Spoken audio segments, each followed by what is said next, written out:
Karena salibmu ya Allah, ku takkan meninggalkanmu sampai maut menjemputku. Ku kan terima hidup kekal di dunia yang baru.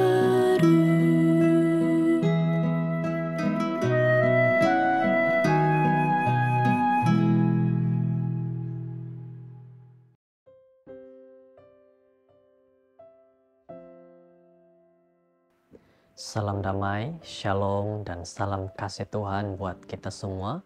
Puji syukur kepada berkat yang telah Tuhan berikan. Kita dapat berkumpul lagi pada waktu ini untuk sama-sama mempelajari firman Tuhan. Semoga apapun yang kita akan dengarkan ini menjadi nasihat-nasihat yang begitu berguna buat kita. Mari berdoa. Tuhan Allah Bapa di syurga, Engkau berkatilah kami sehingga kami dapat mengerti nasihat firman hari ini dengan baik. Dalam nama Yesus, amin.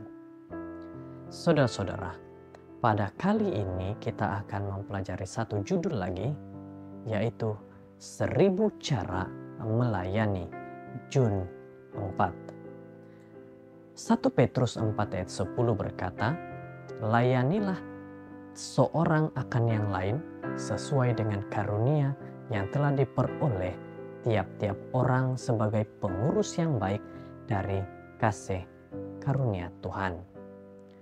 Ayat yang begitu menarik dan ayat yang begitu baik untuk kita renungkan bersama. Layanilah seorang akan yang lain sesuai dengan karunia yang diperoleh. Saudara-saudara, jenis pelayanan yang lebih cekap bagi kita bergantung pada kemahiran kita. Kemahiran ialah kapasiti yang dimiliki seseorang yang membezakannya daripada yang lain.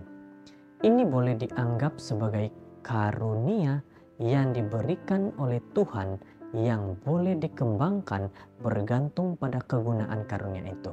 Setiap daripada kita telah menerima sekurang-kurangnya satu kemahiran terpendam yang boleh digunakan untuk kebaikan orang lain. Jadi ini bermaksud kita memiliki satu kemahiran ataupun pelayanan yang kita boleh gunakan. Jadi, Bezalel dan Aholiab bijak dan cerdik dalam sains dan seni. Mereka mempunyai kemahiran melukis reka bentuk dan karya dengan emas, perak, gangsa, kayu, dan batu permata. Selain itu, mereka mampu mengajar kemahiran mereka kepada orang lain. Semasa zaman Musa, mereka menggunakan bakat mereka untuk pembinaan kemah suci. Keluaran 35 ayat 30 hingga 35. Selain itu, siapa lagi? Heman, Asaf, dan Etan mempunyai karunia musik dan melayani Tuhan melalui nyanyian. Semasa zaman Daud dan Salomo, mereka memberi inspirasi kepada ramai dalam ibadah dengan menggunakan bakat mereka. 1 Tawarik 6 ayat 31 hingga 48. Dan juga murid-murid Yesus menerima karunia menyembuhkan orang sakit, membangkitkan orang mati, mengusir setan. Mereka melayani Tuhan dengan memberikan kelegaan kepada penderitaan manusia. Matius 10 ayat 8. Inilah yang ada kepada setiap satu murid Yesus. Dan kita pastinya saat ini sebenarnya ada satu karunia ataupun kemahiran untuk melayani. Rasul Paulus yang karunianya yang paling menonjol adalah berkhotbah dengan kuasa Tuhan, meningkatkan keanggotaan gereja mula-mula di kawasan yang pelbagai di sekitar Laut Mediterranean. Seorang saudara dari gereja Efesus yang bernama Gaius menyediakan sumber bahan untuk pelayanan Tuhan dengan menjadi tuan rumah dan menyokong mubalik yang mengembara dari satu gereja ke gereja yang lain. 3 Yohanes. Jadi saudara-saudara, kita lihat di sini menyediakan bahan bacaan ataupun menyediakan tempat untuk beribadah pun itu merupakan satu pelayanan. Seorang tukang jahit yang rendah hati yang bernama Dorcas telah menggunakan kebolehannya dalam pelayanan Tuhan dengan membuat pakaian untuk orang miskin dan menawarkan kepada mereka derma dan memenuhi keperluan mereka.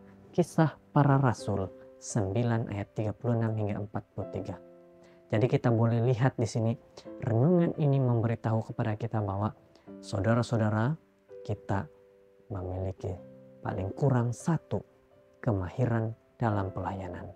Jelas sekali kita boleh melayani Tuhan dengan cara yang berbeza. Adakah Anda tahu karunia apakah yang Anda diberkati? Mungkin itu bukan karunia berkhotbah atau melakukan mujizat, tetapi Anda pasti mempunyai sesuatu untuk diberikan untuk melayani orang lain.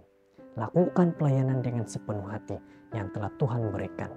Ingatlah bahwa ada rupa-rupa karunia tapi satu roh, dan ada rupa-rupa pelayanan tapi satu Tuhan, dan adalah satu yang mengerjakan semua dalam semua orang, tapi kepada tiap-tiap orang dikaruniakan pernyataan roh untuk kepentingan bersama. 1 Korintus 12 ayat 4-7. Jadi saudara-saudara, pada hari ini semoga Anda membantu orang lain pada hari ini melalui karunia yang Tuhan telah berikan kepada Anda. Ingat, Anda memiliki satu skill, satu cara untuk melayani. Dan ingatlah, ada berbagai-bagai cara untuk melayani. Kiranya kita diberkati dengan firman Tuhan hari ini. Kita berdoa. Tuhan, terima kasih atas firman-Mu ini. Terima kasih atas nasihat-Mu. Kami bersyukur di dalam nama Yesus. Amin.